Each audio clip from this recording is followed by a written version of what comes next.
Alright, what's up guys? Finally back with another video. Today I'm going to be doing an install of the YITAMotor side steps from Amazon, and packaging was pretty good. It's pretty simple. It looks like a straightforward install. They're just going to replace the stock rock sliders, and if I ever want to go back to those, it's just 3 bolts. I just wanted some side steps because my girlfriend was complaining that it's too hard to get in. Some side steps will be a little more practical for the bigger wheels and lift. So we're just going to do an install and kind of show you guys how to do it. I got Roush behind the camera helping us out today. Shout out Roush. We're just going to first show what tools we're going to need and how to remove the stock ones. And then after we remove the stock ones, get some brackets mounted up on the new ones and then bolt the new ones in. So let's get right into it.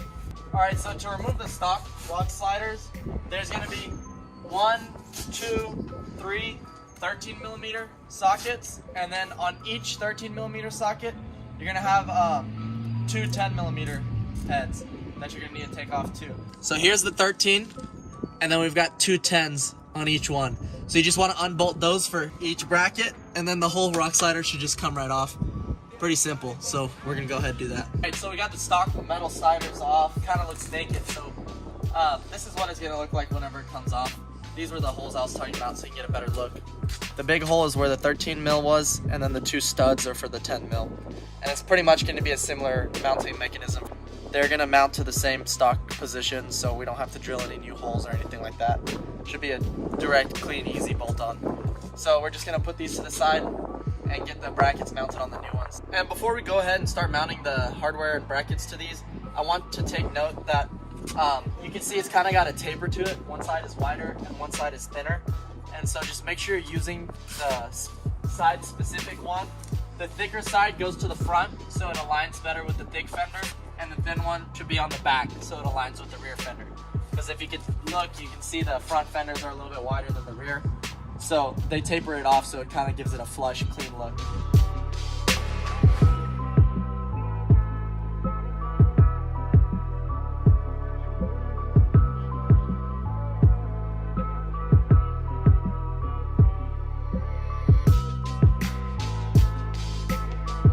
Alright, so as you can see, I just got all of these kind of threaded in. They're not tight, they're still loose, so I can move everything around as I need.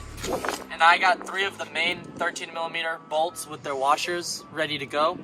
And so we're going to put those through here and mount them back to the original mounting holes that the stock ones were in.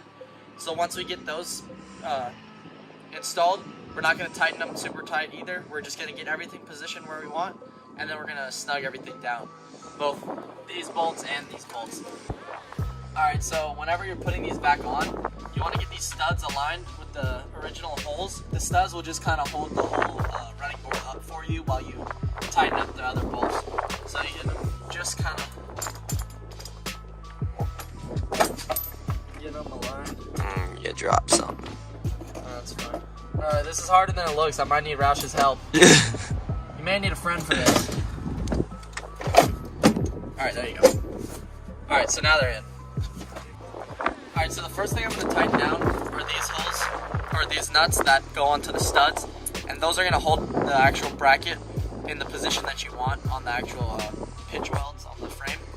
And so once we get that tightened down properly, then we can get the rest of it kind of positioned a little bit more accurately. So we're going to tighten these down and then finesse it a little bit more. Alright guys, so we got one side installed all the way. It's completely fixed and tightened down and everything's good to go. So I think it looks pretty good. The hex pattern is the same hex pattern from the OEM Wrangler sills to these, so it kind of looks, you know, like a matching set almost. I think that's pretty cool. Also, one thing that I like a lot is how they've designed it so that it flows with the shape of the fenders. I think that's a nice detail, because some of the OEM ones or cheaper aftermarket ones are just a flat step. They don't have these little contours where it kind of makes the body lines flow a little bit better. So I like that. You can get a video at the bottom right here, and you can see how the bracket's all mounted up. Pretty similar to the factory brackets, I would say. It's a pretty self-explanatory install. Very easy. On a scale of 1 to 10, I would say this is like a 1 for the install. Pretty easy. Just literally took 3 different tools and you can do it by yourself in your garage, no problem. Alright, so as you can see, we still have the stock ones on this side. We're going to repeat the same thing we just did, and we're not going to show you all the steps because it's literally the same exact thing, just on the other side. Just repeat for the second side, and then we'll get back with you whenever we have these installed, and maybe we'll go out to a field or something and get some, 360 shots and kind of show what it looks like as a finished product. Haven't torqued anything down to spec, just kind of hand tight. You don't need to over tighten anything. Don't be excessive with it because you'll probably strip something. Ask Roush, that's what he did on his door sills. So. Alright guys, so we finished the whole install. It took probably about an hour, and that was including the time that we spent filming and kind of getting everything sorted out. So I would imagine if you're not filming, you can do this in like 30 to 45 minutes. It's a pretty quick install, especially if you have an extra friend like a Roush to help you out. So overall, I like the product. I look forward to using it and seeing how they hold up over time. But they look very good with the body curves of the actual vehicle, so the lines flow really well, as you can see. And if you get a closer look, I like how YITAMotor designed it so that these are kind of in the same plane as the fenders, and same with the rears. Everything flows together really well. So thank you YITAMotor for designing a good product. I'll have the product link to purchase in my bio if you guys want to get a set for yourself on Amazon. They're pretty inexpensive, they're really affordable, and they're good quality. This is the other side, as you can tell. Now we have both sides finished, so it's pretty good. Overall, I like the way that it looks. I'm wondering to see if it's gonna block any more of this water now that I have, as you can see here, it's always splashing water onto my sides. So maybe this will help block some of that water too, because it sticks out a little bit further.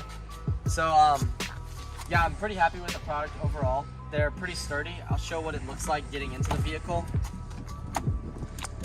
So originally, to get into the vehicle, I used to put my feet up here, and I would grab this or this, and I would just kind of pull myself in.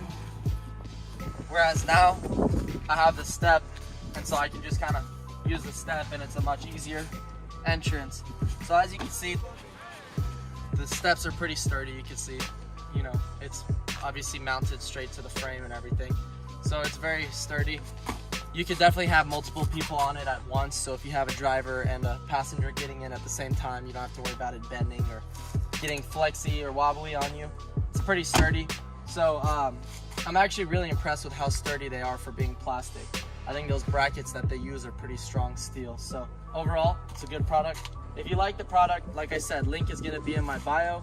You can go get your own set. They're universal. They fit for any of the 4 doors. So Rubicon, Sahara, Sport, Sport S, they're all the same. So just go to their website on the Amazon link below, and you can get whatever set you want. The install is the same for all of them too. They're standard mounting holes on all the Wranglers.